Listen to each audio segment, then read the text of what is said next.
Ajo ishte portreti i suksesit, por ndjente një zbrazëti që as maja e karrierës nuk arrinte ta mbushte. Në natën kur vendosi të pinte për të harruar, një propozim i guximshëm ndryshoi gjithçka. Ai i refuzoi parat, por mori me vete një kartvizitë dhe një dyshim. Ata nuk e dinin se ai takimi i improvizuar do të niste një kthes të pamundur për t'u kontrolluar. Nëse kjo histori ju interesoi, mos harroni të abonoheni në kanal dhe na tregoni nga cili qytet po e ndiqni. Duke vazhduar, Besa Gashi kur nuk e kishte imagjinuar se do të arrinte në moshën 37 vjeçare në këtë mënyrë. E ulur në sallën e saj të mbledhjeve në katin e 12 të një kulle biznesi në Tiranë, me pamje nga bulevardi dëshmorët e kombit, ajo kishte gjithçka që kishte ëndërruar gjithmonë. Ose pothuajse gjithçka. Çanta e saj prej lëkure italiane qëndronte mbi tavolinën e xhamit, e mbushur me kontrata që përfaqësonin muaj të tërë negociatash të suksesshme. Emri i saj ishte stampuar në derën e zyrës, Besa Gashi, drejtore e zgjerimit. Ishte dhjetor dhe dritat e festave tashmë zbukuronin çdo cep të kryeqytetit, duke krijuar një atmosferë festive që binte ndesh në mënyrë brutale me zbrazëtinë që ajo ndjente për brenda. Telefoni vibroi për herë të tretë atë mëngjes. Besa pa ekranin dhe pshertiu. E ëma, Anila Gashi, nuk do të dorëzoj aq lehtë. U përgjigj me tonin më profesional që mundi të mblidhte, ndonse e dinte se profesionalizmi nuk do të mjaftonte për të shmangur atë që e priste. Anila, e dashur, dua të më konfirmosh praninë tënde në darkën e Krishtlindjeve. Dhe këtë herë, të lutem, sill dik me vete. Nuk duroj dot më të shoh duke ardhur vetëm në çdo festë familjare. Çfarë do të mendojnë njerëzit? Motra jote, Elona, tashmë e ka konfirmuar praninë me burrin dhe 2 fëmijët. Edhe kushëriri yt, Floriani, që jeton në fshat, do të vijë i shoqëruar. Ti je e vetmja që këmbëngull në këtë jetë vetmitare. Besa mbylli syt, duke u përpjekur të përmbante irritimin që po I rritej në gjoks. Mami, unë kam një kompani për të menaxhuar. Nuk mund të shpik një të dashur vetëm sepse ti mendon se kjo do të më bënte më të plotësuar. Nuk bëhet fjalë për shpikje, Besa. Bëhet fjalë për prioritete. Babai yt, Zoti e mëshiroft, gjithmonë thoshte se një grua e suksesshme duhet të ketë ekuilibër. Ti ke karrierën, po pjesa tjetër? Kur do të më japësh nipër e Besa? Kur do të ndërtosh një familje të vërtetë? Biseda vazhdoi në binaret e zakonshëm. Kritika të fshehura, krahasime të dhimbshme me motrën e vogël që kishte ndjekur skenarin tradicional dhe insinuata e vazhdueshme se Besa ishte e paplot, me defekt, sepse kishte zgjedhur të investonte në veten e saj në vend të një martese. Kur më në fund e mbylli telefonin, Besa ndjeu peshën familjare që mbante prej vitesh t'i shtrëngonte edhe më shumë gjoksin. Po atë natë, kompania organizoi festën vjetore të fundvitit. Salla e hotelit ishte dekoruar me shije, muzika e lehtë mbushte hapësirën dhe kolegët e saj qarkullonin në grupe të gjalla, shumica të shoqëruar. Besa mbërriti vetëm, si gjithmonë, e veshur me një fustan elegant blu të errët që kushtonte më shumë se rroga mujore e shumë shqiptarëve. Mori një gotë shampanje. Pastaj një tjetër. Dhe edhe një tjetër. Alkooli filloi të shkrinte barierat që ajo I mbante aq kujdesshëm të ngritura. Ishte kur vendosi të largohej më herët që gjithçka ndryshoi. Nata e dhjetorit në Tiranë ishte e ngrohtë dhe e zymë. Besa porositi një makinë përmes aplikacionit dhe pak minuta më vonë, një Skoda Octavia ngjyrë gri ndaloi para hotelit. Ajo hyri në sediljen e pasme, ende e trullosur nga pija dhe nga zhgënjimi I akumuluar. Shoferi e përshëndeti me mirësjellje. Mirëmbrëma. Zonja Besa? Ajo pohoi me një lëvizje koke, duke u mbështetur në sedilje. Përmes pasqyrës së brendshme, arriti të vëzhgonte burrin në timon. Duke I rreth të 40-tave, me lëkurë esmere, flokë të zinj të prerë mirë dhe një shprehje të qetë që binte ndesh me zhurmën e qytetit jashtë. Kishte diçka familjare në atë fytyrë, një ndershmëri që dukej e rrallë në qarqet ku ajo lëvizte. Udhëtimi vazhdoi në heshtje për disa minuta. Rrugët e ndriçuara të Tiranës kalonin para dritares si një film I paqartë.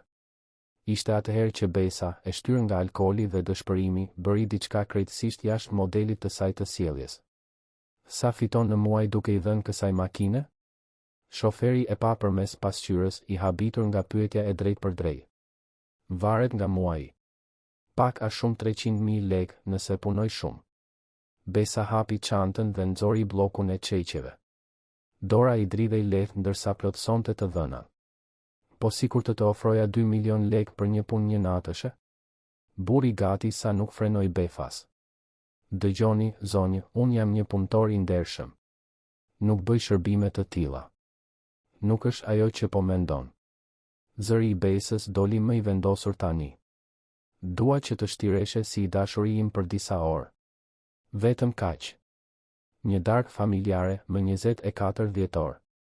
Ti vjen, buzëqesh, thua disa fjalë të mira dhe pastaj largohesh. 2 milion lek. Para të pastra për një punë të thjeshtë. Shoferi, i cili deri atëherë po ngiste me vëmendje, e parkoi makinën në një rrugicë anësore. U kthye për ta parë drejt për drejt.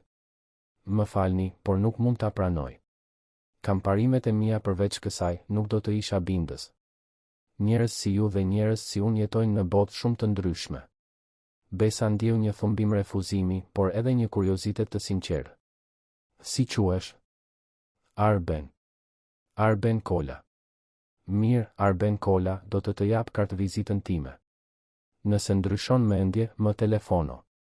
Oferta mbetet në fuqi. Ajo i zgjati një kartë vizit elegante biznesi, të cilën ai e mori më shumë për mirësjellje se sa për interes. Pjesa tjetër e udhëtimit deri në apartamentin e saj kaloi në heshtje. Kur Besa zbriti nga makina, ende duke ndjer efektet e shampanjës, ajo pothuajse e kishte harruar propozimin absurd që kishte bërë. Arbeni, nga ana tjetër, e futi kartë vizitën në xhepin e këmishës dhe vazhdoi për tek klienti i radhës, duke menduar se nuk do të kishte më kurrë kontakt me atë grua. Por fati, si gjithmonë, kishte plane të tjera. 3 ditë më vonë, Arben Kola ishte ulur në një kafene modeste në Laprak, në Tiranë, me avokaten e tij, zonjën Ornela Dervishi. Gruaja 50 vjeçare, me një shprehje serioze, rrëshiti disa letra mbi tavolinë. Arben, situata është ndërlikuar. Mirela ka paraqitur një kërkesë për kujdestarinë e plotë të Anisës. Zemra e Arbenit gati sa nuk ndaloi. Mirela ishte ish bashkëshortja e tij, nëna e vajzës së tij. 6 vjeçare, Anisës. Ajo i kishte braktisur të dy kur vajza ishte vetëm 6 muajshe, duke pretenduar se nuk ishte gati për amësinë. Gjatë gjithë këtyre viteve, Arbeni e kishte rritur vajzën i vetëm, duke balancuar punën, studimet dhe kujdesin për të voglën. Dhe tani, nga hiqi, Mirela rishfaqej duke dashur t'i merrte atë që ai donte më shumë në boll. Si ka mundësi? Ajo nuk është shfaqur prej vitesh. Mezi ka telefonuar për të pyetur për vajzën. Dhe tani kërkon kujdestarin? Ornela pshertiu duke përzier kafen që tashmë ishte ftohur. Ajo është martuar me një biznesmen, Arben. Genti Leka, pronar i një rjeti koncesionarësh. Tani ajo ka një jetë të qëndrueshme, një shtëpi të madhe, burime financiare. Avokati i saj po e përdor këtë kundër teje. Pretendojnë se ti nuk ke kushte të përshtatshme financiare, se punon shumë dhe e lë vajzën me të tjerë dhe kryesisht se mungon një prani femërore në jetën e Anisës. Arbeni ndjeu zemërimin t'i ngjitej në fy. Unë punoj për t'i dhënë më të mirën vajzës sime.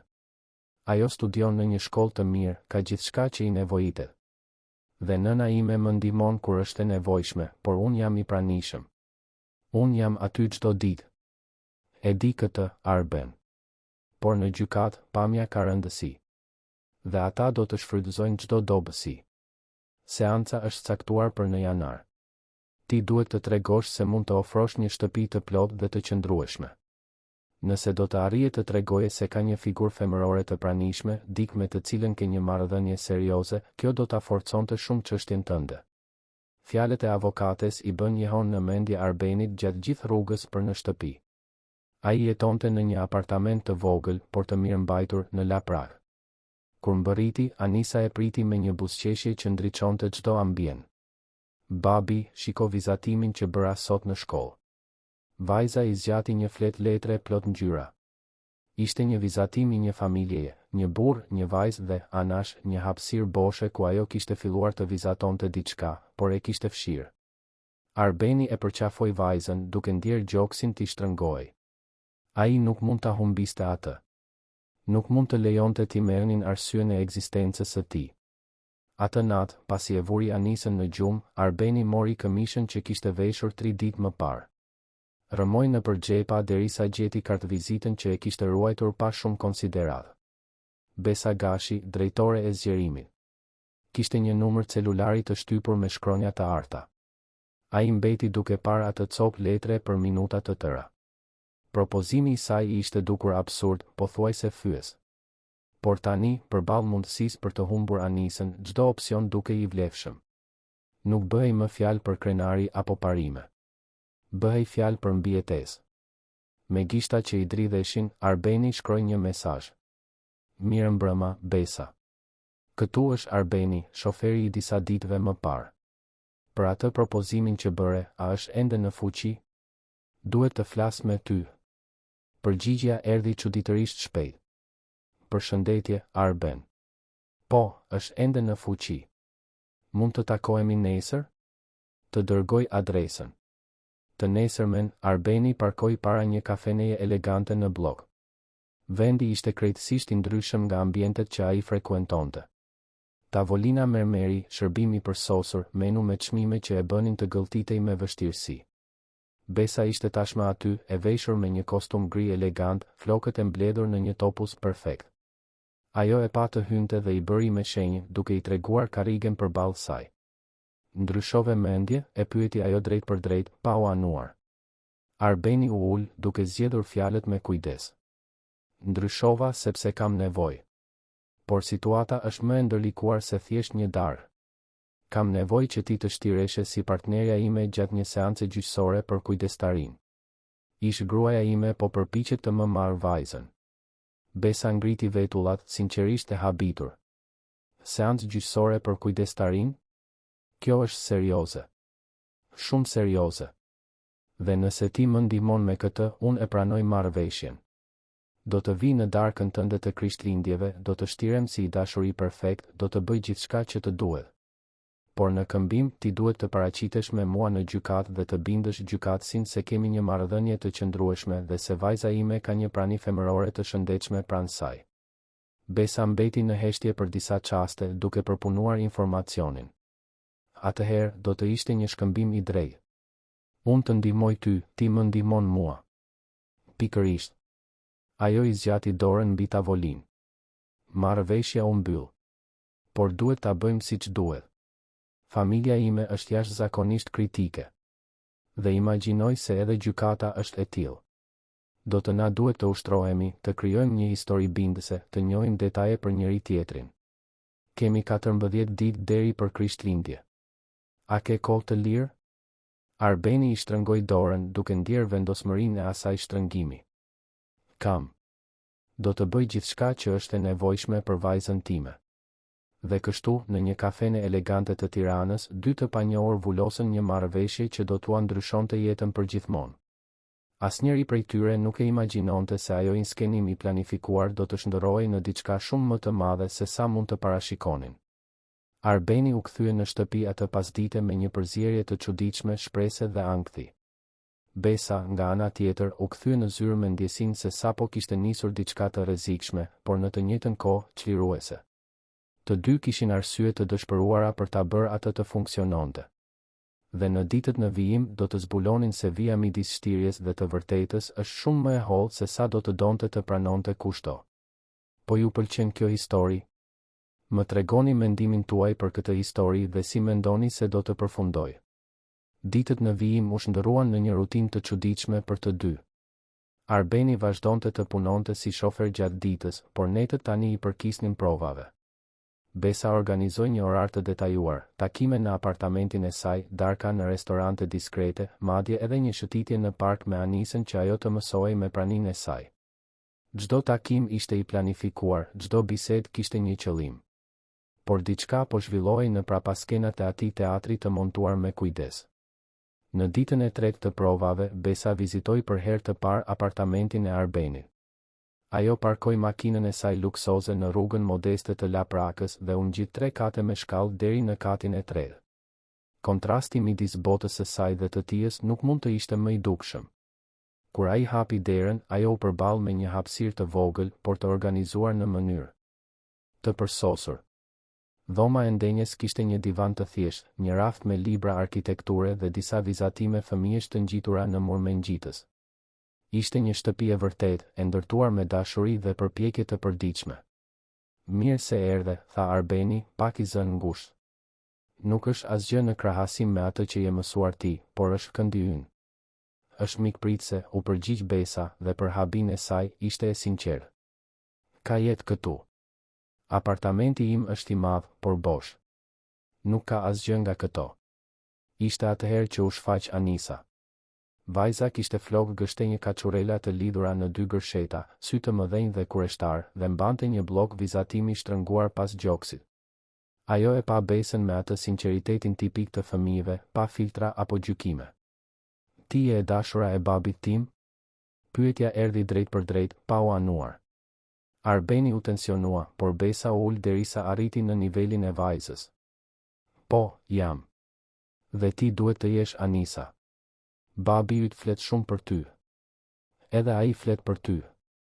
Vajza buzëqeshi, duke treguar një dhëmb qumështi që po fillonte të lëvizte. Tha se ti je shumë e zgjuar dhe punon me gjëra të rëndësishme. Çfarë bën ti? Besa ndjeu diçka të lëvizte brenda saj. Askush nuk ja kishte bërë atë pyetje me interes të sinqert prej shumë kohësh. Unë i ndihmoj kompanitë të rriten. Por e di cila është pjesa më e bukur? Është kur arri të ndihmoj njerëzit që punojnë në ato kompani të kenë një jetë më të mirë. Sa bukur. Anisa hapi bllokun. Do t'i shohësh vizatimet e mia? Dhe aty, e ulur në dyshemen e atij apartamenti modest, Besa kaloi orën tjetër duke parë vizatime princeshash, kështjellash, ylberësh dhe një familje që vajza e vizatonte vazhdimisht, një baba, një vajzë dhe tani një figurë femërore pranë tyre. Me çdo faqe të kthyer, Besa ndjente barierat që kishte ndërtuar gjatë viteve të fillonin të çaheshin.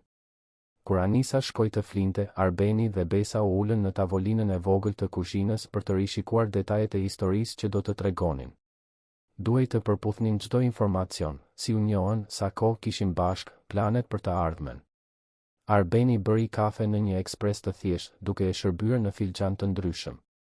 Gesti ishte aq i ndryshëm nga kafet ekspres që ajo pinte në mbledhjet e korporatës. Ti vërtet hoqe dorë nga arkitektura? Pyeti Besa, duke vëzhguar libra teknik në raft. Arbeni pohoi me kokë, duke përzier kafen i hutuar. U diplomova 10 vjet më parë. Punova në 2 studio, por gjithmonë isha i fundit që më thërrisnin për projektet e mëdha. Kur Mirela iku dhe unë mbeta vetëm me Anisën, më duhej diçka që të më jepte fleksibilitet në orar. Ti jap makinës për aplikacionin më lejon të jem i pranishëm për vajzën time. Kjo është ajo që ka rëndësi. Dhe nuk ke menduar kur të kthehesh. Çdo ditë. Ai buzëqeshi me trishtim. Por jeta nuk bëhet vetëm nga ato që duam, apo jo. Bëhet nga ato që arrijmë të bëjmë me atë që kemi. Besa mbeti në heshtje, duke përpunuar ato fjalë. Për vite me radhë, ajo kishte pasur gjithçka në dorë, por kur nuk kishte ditur të përballej me gjërat që parat nuk i blinin, praninë, afeksionin, përkatësinë. Aty ishte një burr që kishte kaq pak në terma material, por ishte pafundësisht i pasur në diçka që ajo nuk e kishte pasur kurrë. Provat vazhduan. Ata praktikuan biseda të rastësishme, gjeste të vogla dashurie, madje edhe si do të silleshin përballë pyetjeve ndërhyrëse. Besa zbuloi se Arbeni kishte një sens humori të hollë, se e donte muzikën e vjetër të lehtë shqiptare dhe se kishte një durim të pafund me vajzën e tij. Arbeni, nga ana tjetër, zbuloi se pas fasadës së korporatës së Besës fshihej një grua e pasigurt, e presionuar nga familja që në fëmijëri, e cila kur nuk ishte ndjerë mjaftueshëm e mirë pavarësisht të gjitha sukseseve të saj. Një javë para Krishtlindjeve, ndodhi e papritura që do të ndryshonte gjithçka. Arbeni po përfundonte një udhëtim kur mori një telefonat nga nëna e tij, zonja Tefta. Zëri i saj ishte i ndryshuar, pothuajse në panik. Arben, Mirela u shfaq këtu. Ajo e mori Anisën. Tha se ishte dita e saj e vizitës dhe se kishte leje. Gjaku i Arbenit ngriu. Mirela nuk kishte leje për vizita pa mbikëqyrje. Ai e ndërpreu menjëherë udhëtimin duke injoruar ankesat e pasagjerit dhe i telefonoi Besës. Ajo u përgjigj në zilen e dytë. Besa, kam nevojë për ty. Mirela ka marrë Anisën. Nuk di çfarë të bëj. 20 minuta më vonë, Besa mbërriti në apartamentin e Arbenit me një vendosmëri që ai nuk e kishte parë kurrë më parë. Ajo tashmë i kishte telefonuar avokates së saj, kishte mobilizuar kontakte dhe ishte gati të vepronte. Nuk ishte më pjesë e një marrëveshjeje tregtare. Ishte diçka instinktive, një nevojë për të mbrojtur atë fëmijë që në vetëm një javë kishte zënë një vend në zemrën e saj. Do të shkojmë në komisariat për të bërë një denoncim. Pastaj do të kërkojmë një masë paraprake. Avokatja jote është në dieni? Besa lëshonte udhëzime me të njëjtën efikasitet që përdorte në negociatat e biznesit, por tani kishte emocion në zërin e saj.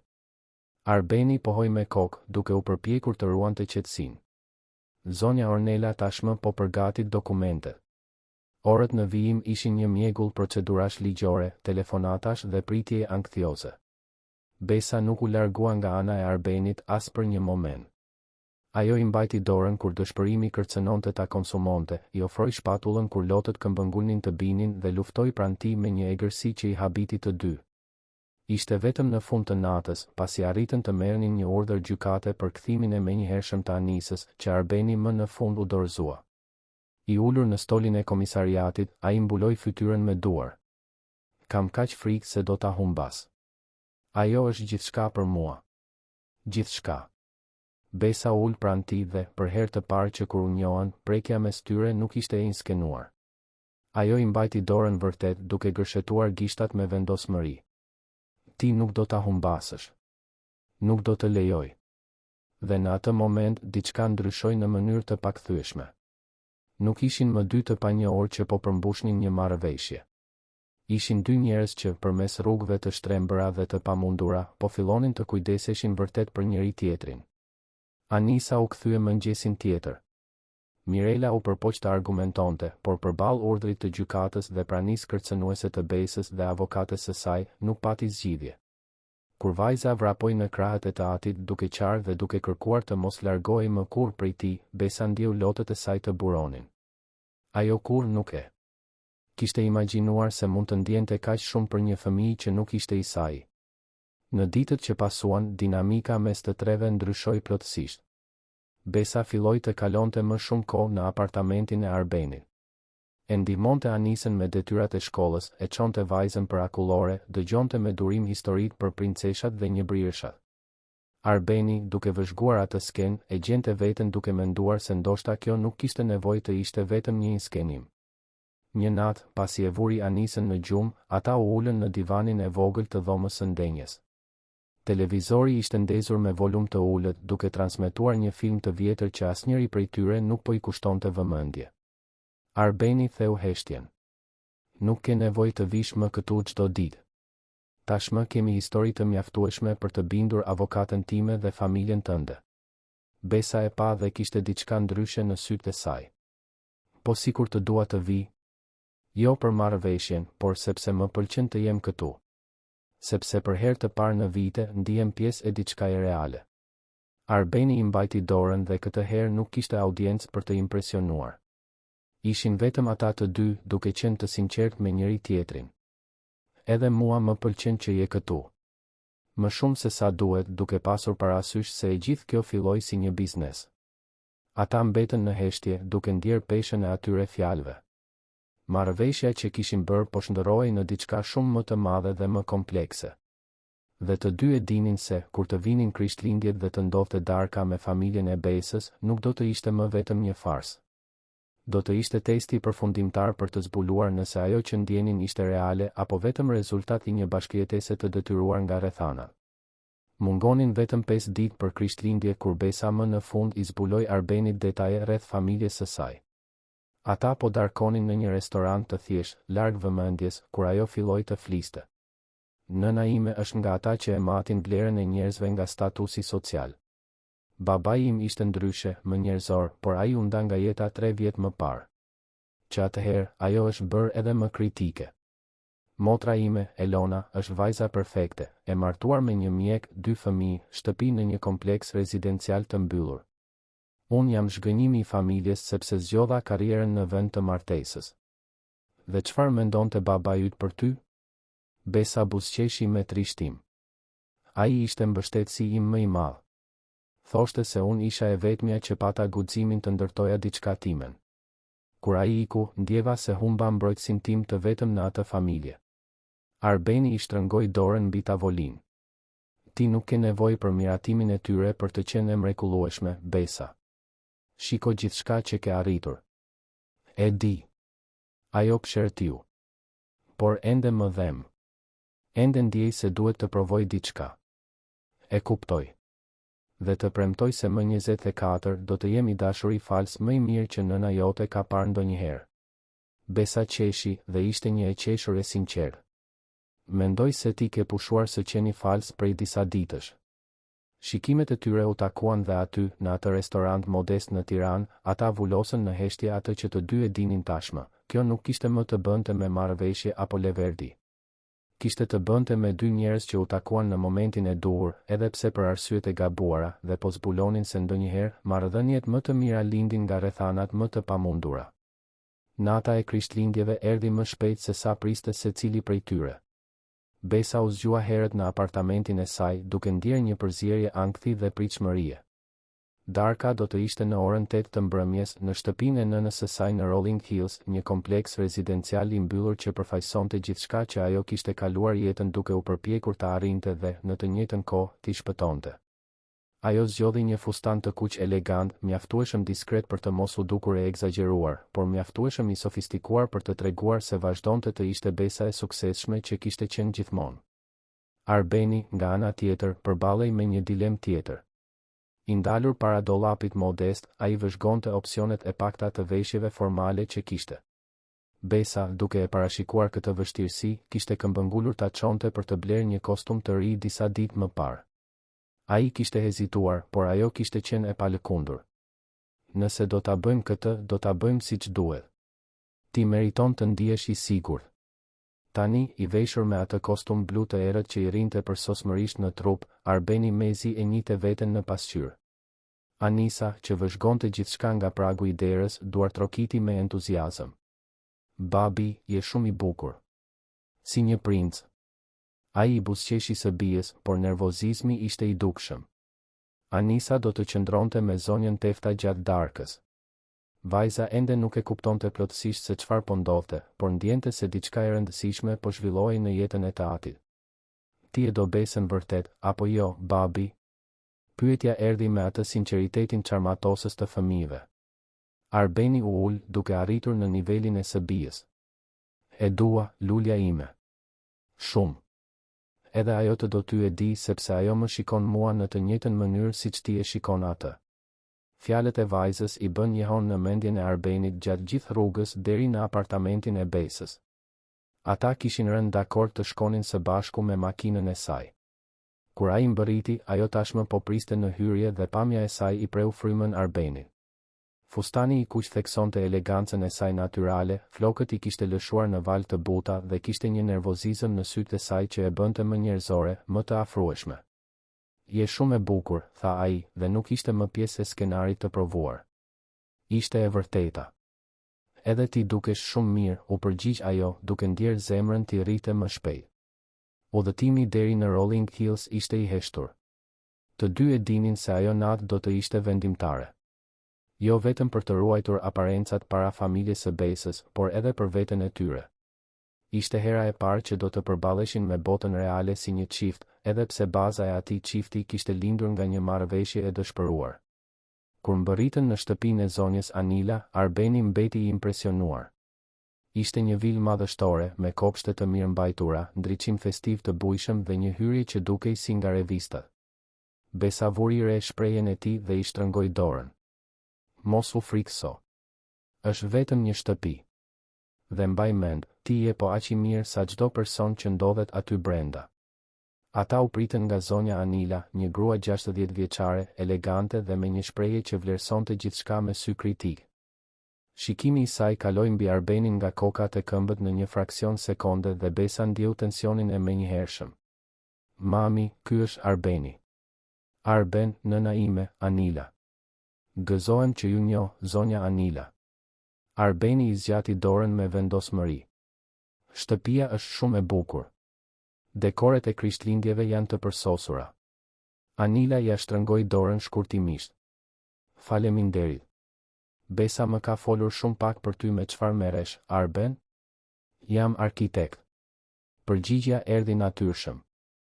Aktualisht jam në një tranzicion karriere, por kam punuar në disa projekte rezidenciale dhe komerciale. Nuk ishte gënjeshtër. Ai ishte arkitekt, vetëm se nuk po e ushtronte profesionin. Besa ndjeu krenari për mënyrën se si ai u prezantua, pa e ulur veten, por edhe pa gënjur. Dhoma e ndenjes ishte plot me të afërm.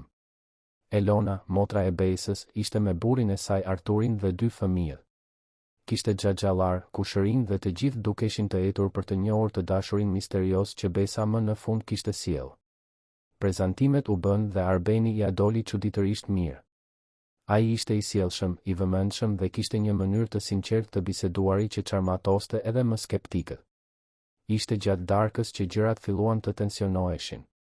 Të ulur në tryezën e pasur me gjel deti, përshesh, baklava dhe të gjitha traditat e festave, Xhaxhi Gëzimi, një biznesmen që gjithmonë kishte qenë veçanërisht kritik me Besën, vendosi të bënte pyetje më të drejtë për drejta.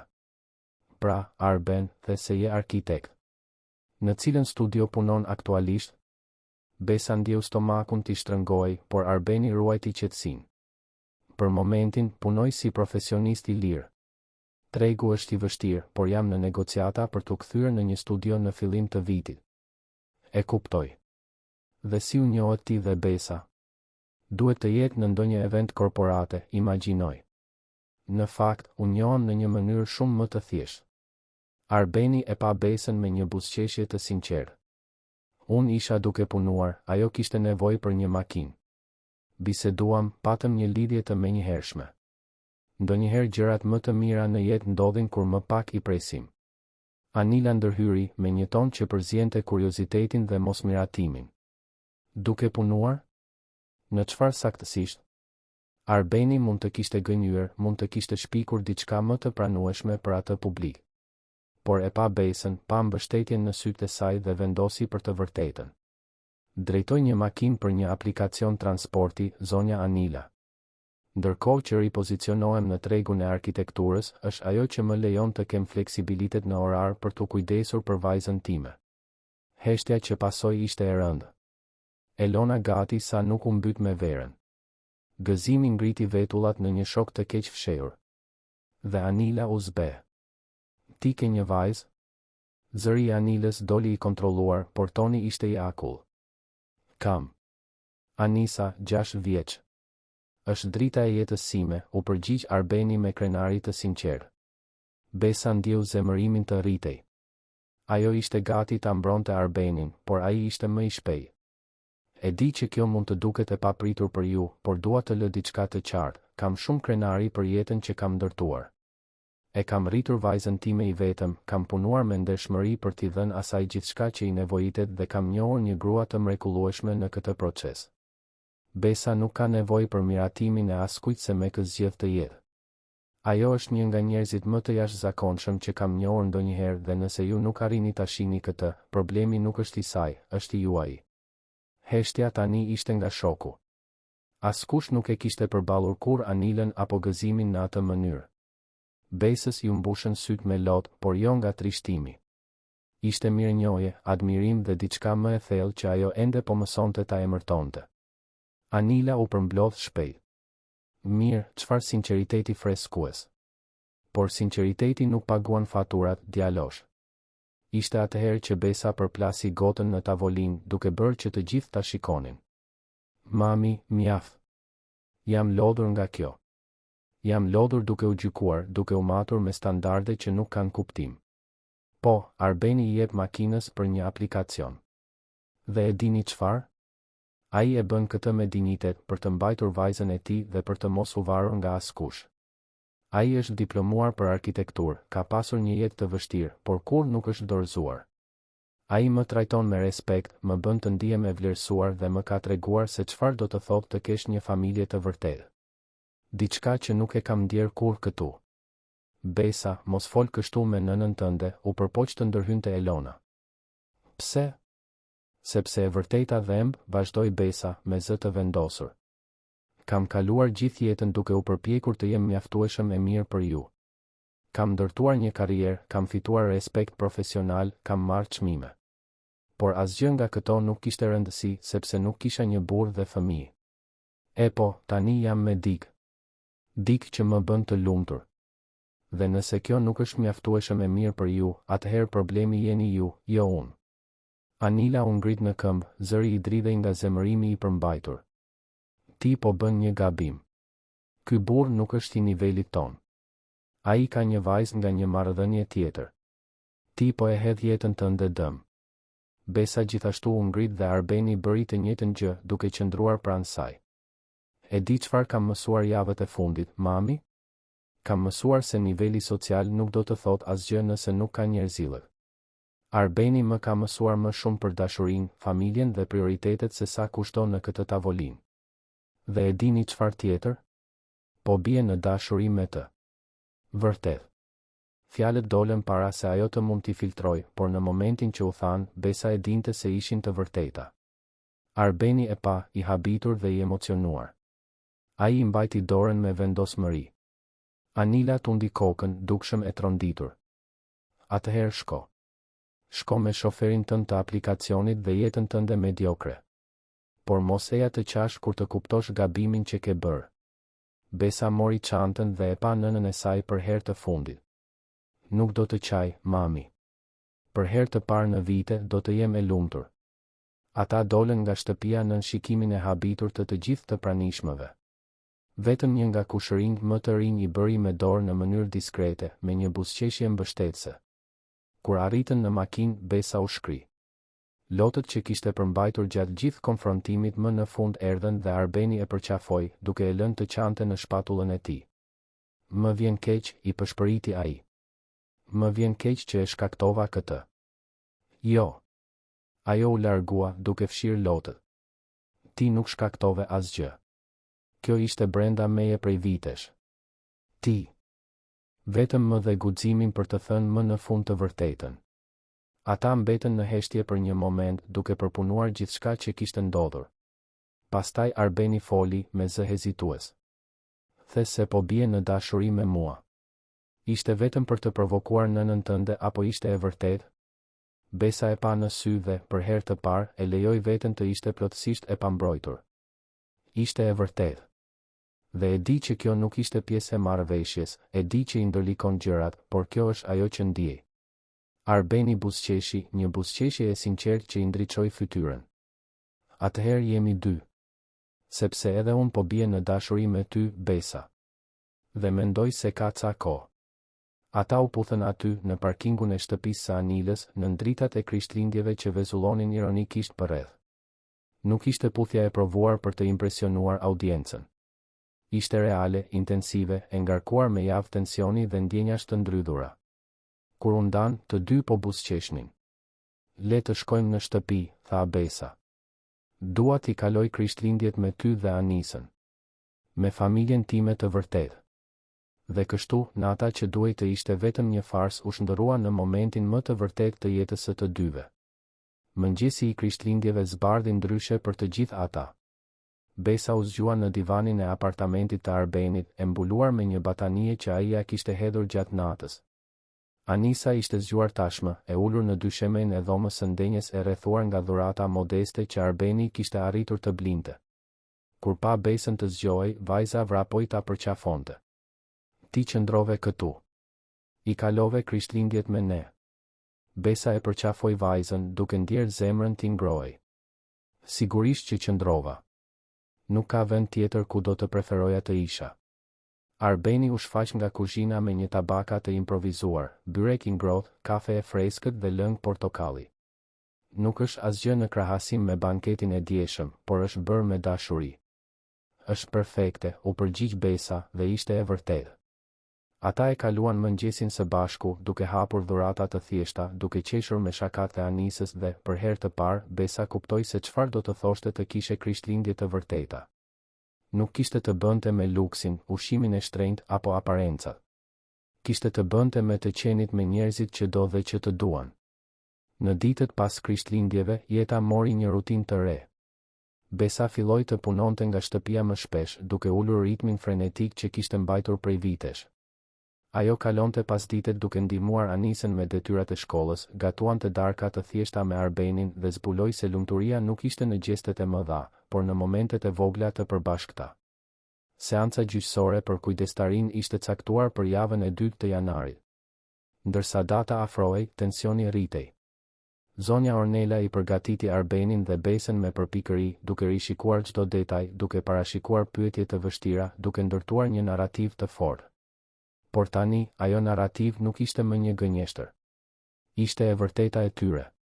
Mirela, e shoqëruar nga burri i saj i ri Genti Leka dhe një avokate e shtrenjtë, mbërriti në gjykat me një qëndrim plot vetbesim.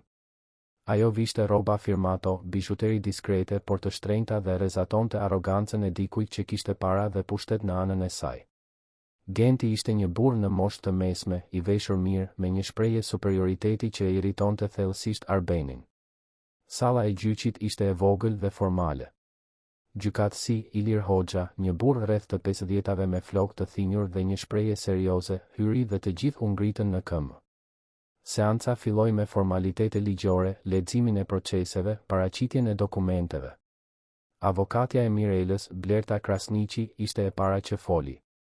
Ajo pikturoi një tablo paqëndrueshmërie në jetën e Arbeninit, një burr që punonte orë të gjata duke i dhënë makinës, që e linte vajzën shpesh me të tjerë, që nuk kishte kushte të përshtatshme financiare për t'i ofruar më të mirën fëmijës. Ajo theksoi se Mirela tani jetonte në një shtëpi të madhe, kishte kohë të plot për t'u përkushtuar amësisë dhe se Genti ofronte stabilitet dhe burime financiare. I nderuar gjykatës, fëmia meriton të rritet në një mjedis ku nuk i mungon asgjë, ku ka akses në arsim cilësor, aktivitete jashtëshkollore dhe, kryesisht, praninë e vazhdueshme të një figure amtare. Babai, sado dashamirës të jetë, nuk mund ta ofrojë këtë i vetëm.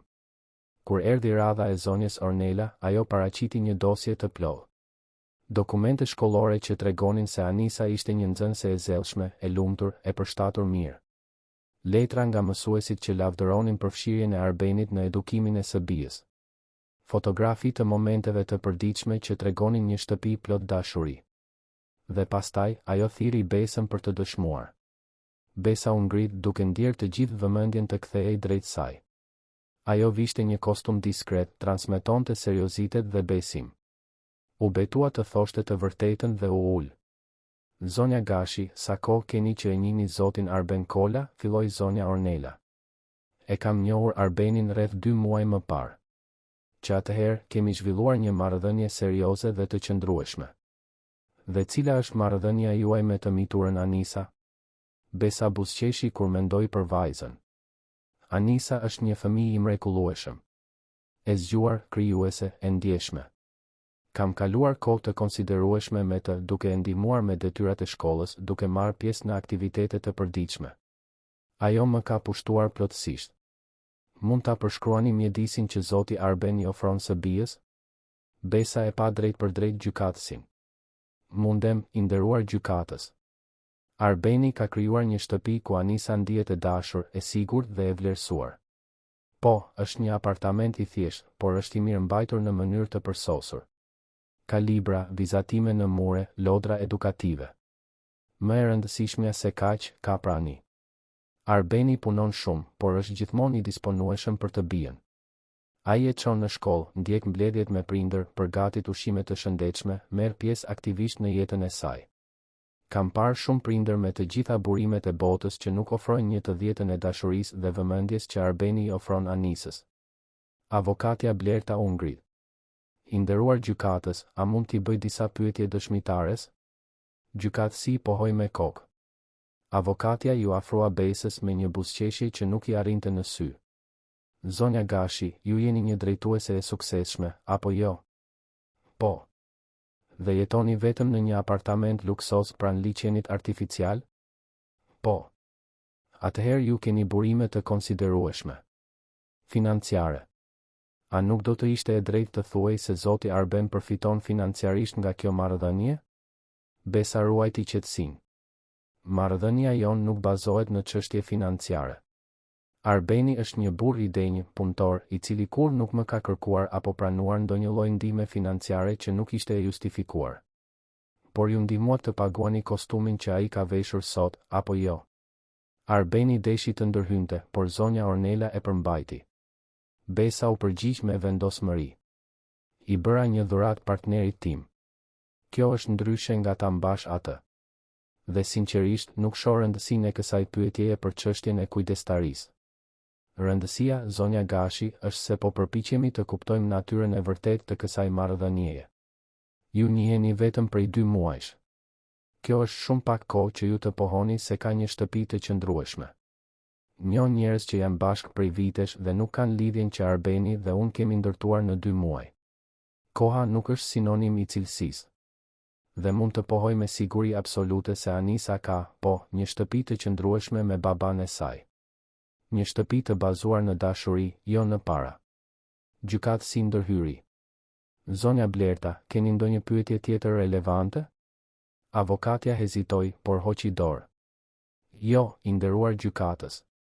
Besa u lirua. Kur u kthye në stol pranë Arbenit, ai i shtrëngoi dorën në mënyrë diskrete. Ishe e mrekullueshme, i pëshpëriti. Seanca vazhdoi me dëshmitë e zonjës Tefta, e cila foli me emocion për sa i përkushtuar ishte Arbeni si baba. Mësuesja e Anisës gjithashtu dëshmoi, duke konfirmuar se vajza ishte e lumtur, e ekuilibruar dhe shpesh e përmendte baban me dashuri. Mirela u përpoq të argumentonte se kishte ndryshuar, se ishte gati të ishte nën tani, por historia e saj punonte kundër saj. 6 vjet munges nuk fshieshin lehtë. Në fund, gjykatësi kërkoi një pushim për analizë. 30 minuta më vonë, ai u kthye me vendimin e tij. Salla mbeti në heshtje absolute. Pasi analizova të gjitha dëshmitë dhe dokumentet e paraqitura, është e qartë se e mitura Anisa ndodhet në një mjedis të shëndetshëm dhe të dashur me baban e saj. Edhe pse nëna tani ka kushte më të mira financiare, kjo në vetvete nuk justifikon ndryshimin e kujdestarisë. Lidhja e ndërtuar gjatë 6 viteve mes babait dhe vajzës është e fortë dhe nuk duhet të prishet. Prandaj, vendos kujdestarinë e përbashkët me vendbanim fiks me baban, zotin Arben Kola. Nëna do të ketë të drejtë për vizita çdo 2 javë të mbikëqyrura, derisa të demonstrojë aftësinë për të mbajtur një marrëdhënie të shëndetshme dhe të qëndrueshme me të miturën. Arbeni ndjeu këmbët t'i dridheshin. Besa e mbajti, të dy duke qarë nga lehtësimi. Mirela doli nga salla dukshëm e irrituar, por nuk kishte asgjë që mund të bënte. Drejtësia kishte folur. Në ditët që pasuan, jeta mori konture të reja. Besa filloi të kalonte gjithnjë e më shumë kohë në apartamentin e Arbenit, derisa një ditë thjesht nuk u kthye më në të sajin. Ata nuk bën një njoftim zyrtar, nuk pati ndryshim dramatik. Ishte e natyrshme, siç ishte bërë gjithçka mes tyre. Me ndihmën dhe kontaktet e Besës, Arbeni arriti të bënte një intervistë në një firmë të njohur ndërtimi në Tiranë. Portofoli i tij bëri përshtypje, përvoja e tij ishte solide dhe brenda 2 javësh, ai u punësua si arkitekt i ri. Rroga ishte modeste krahasuar me standardet e Besës, por për Arbenin përfaqësonte rifillimin e një ëndre që e kishte varrosur. Anisa lulëzoi me praninë e vazhdueshme të Besës. Vajza e thërriste me dashuri bija dhe shpesh vizatonte familjen e plot, babi, bija dhe ajo vetë, gjithmonë të kapur për dorë. 3 muaj pas seancës gjyqësore, në një pasdite të qetë të së dielës, Arbeni përgatiti një drekë të veçantë. Ai gatoi makarona carbonara, pjatën e preferuar të Besës, përgatiti një sallatë të freskët dhe madje bëri një kek të thjeshtë me çokoladë. Anisa ishte në shtëpinë e gjyshes, duke u dhënë atyre një moment të rrallë vetëm. Pas drekës, ndërsa pinin kafe në divanin e vogël të dhomës së ndenjes, Arbeni u bë papritur nervoz. Besa vuri re ndryshimin në sjelljen e tij. Gjithçka në rregull? Ai mori frym thellë dhe nxori një kuti të vogël nga xhepi. Besa, kur u njohëm, unë isha i dëshpëruar. Kisha nevojë për ndihmë për të mos humbur vajzën time. Ti kishe nevojë për dikë për të impresionuar familjen tënde. Ishte një marrëveshje e thjeshtë, praktike, e përkohshme. Por ti ma transformove jetën në mënyra që kur nuk I kisha imagjinuar. Më tregove se mund të ëndërroja përsëri, më dhe guximin të ndiqja karrierën time, më deshe kur mendoja se nuk e meritoja të më donin.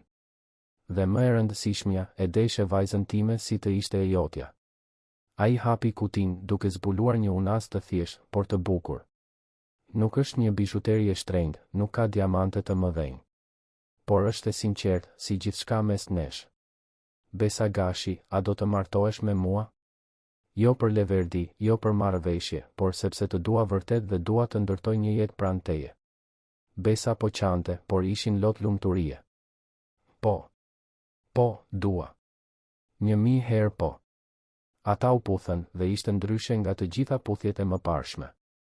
Ishte një puthje premtimi, e së ardhmes, e përjetësisë. Dasma ishte e thjesht, e mbajtur muaj më vonë në gjendjen civile, me Anisën si vajza e luleve dhe pak miq të pranishëm.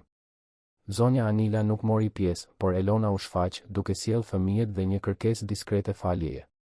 Jeta, po mësonte ajo, jo gjithmonë ndiqte skenarin e pritur. Besa e mbajti postin e saj në kompani, por rinegocioi kontratën për të pasur më shumë fleksibilitet. Arbeni u rrit në firmën e ndërtimit duke udhëhequr përfundimisht projekte të vogla. Anisa vazhdoi të ishte fëmia i ëmbël dhe krijues që kishte qenë gjithmonë, tani me 2 prindër që e donin pa kushte. Vite më vonë, kur i pyesnin se si u njohën, Arbeni dhe Besa gjithmonë buzëqeshnin.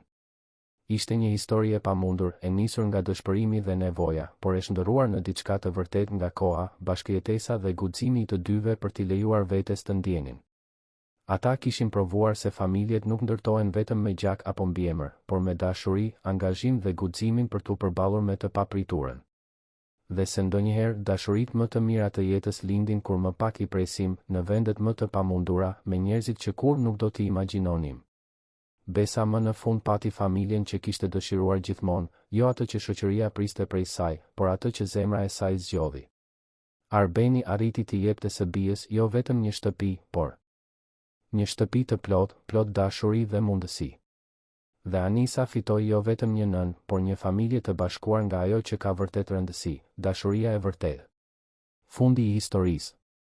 Të dashur dëgjues, shpresojmë që historia e Besës, Arbenit dhe Anisës t'ju ketë prekur zemrën. Nëse u emocionuat me këtë udhëtim të një dashurie të pamundur, bëni like, abonohuni në kanal dhe na tregoni në komente se çfarë ju la më shumë mbresa në këtë histori. Çdo ditë, ne sjellim histori intensive si kjo, që zbulojnë anën më të thellë të shpirtit njerëzor dhe na kujtojnë se dashuria e vërtetë mund të lindë në format më të papritura. Ju presim në episodin e ardhshëm me një histori të re që do t'ju emocionojë nga fillimi në